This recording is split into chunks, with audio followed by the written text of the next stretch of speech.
అయ్యవారికి ప్రత్యేకమైన గార్డెన్స్, అమ్మవారికి ప్రత్యేకమైన గార్డెన్స్,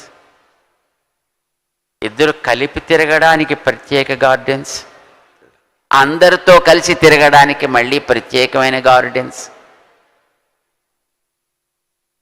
అక్కడక్కడికి వెడుతుంటే అలా రంగురంగులు కలిగిన ఆ ఆకులు రాలుతూ ఉంటే, అక్కడక్కడ కోకిళ్ళు అలాగా అవి అందంగా కూస్తూ ఉంటే, నెమళ్ళు తిరుగుతూ ఉంటే,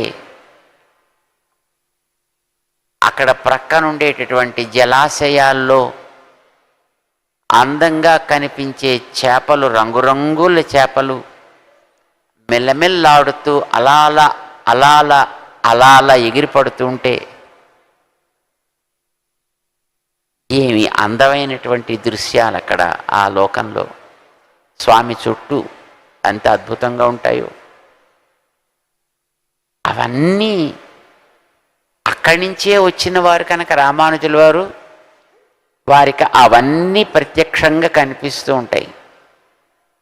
వాటన్నిటినీ వారు దర్శించి అదే ఆగమాల్లో ఉండడం చేత దాన్ని చక్కగా స్పష్టంగా మనందరికీ కూడా ఎదుట కనిపించేటంత చక్కగా ఇందులో వారు అనుగ్రహించారు. దాన్ని మనం అందరం కలిసి ఇక్కడ అనుసంధానం చేయగలిగాం. రామానుజాచార్య స్వామివారు మనందరినీ అక్కడ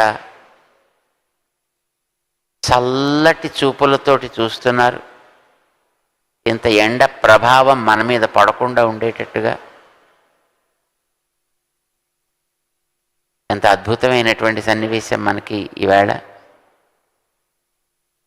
మా రామేశ్వరరావు గారు ఇంత మంటపాన్ని ఈసారి ఎంతో అద్భుతంగా మనందరికీ కూర్చుని జరుపుకోవడానికి వీలుగా మనకి నిర్మాణం చేసి ఇచ్చారు. ఇక్కడ ఎంత పెద్ద వేదికనిచ్చారో చూడండి. రేపు చూడాలి సాయంకాలం మనం ఇది ఇలాగా 100 అడుగుల లోపలికి ఉండేటటువంటిదైనా రేపు 108 మంది స్వాములు వచ్చి అక్కడ వేయించేసేటప్పటికీ ఎంత చిన్నదైపోతుందో. చాలా అదృష్టం మనం ఇందులో ఈ పారాయణ చేసుకోగలిగాం ఈ పూట. ఈ గ్రంథాన్ని చక్కగా జాగ్రత్త పెట్టుకోండి మీ దగ్గర. దాంట్లో ఉండేటటువంటి ఆ విశేషాలని మనం క్రమక్రమంగా తెలుసుకునేటటువంటి ప్రయత్నం కూడా చేద్దాం.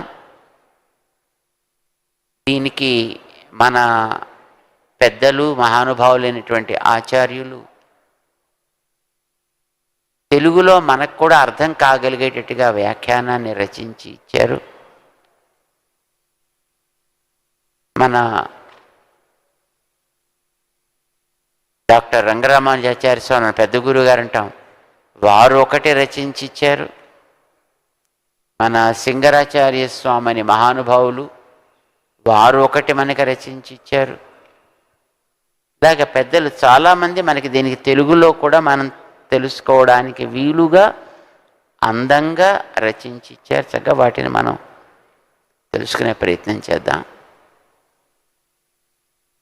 వీలైతే మన స్వాములతో చెప్తాం మేము.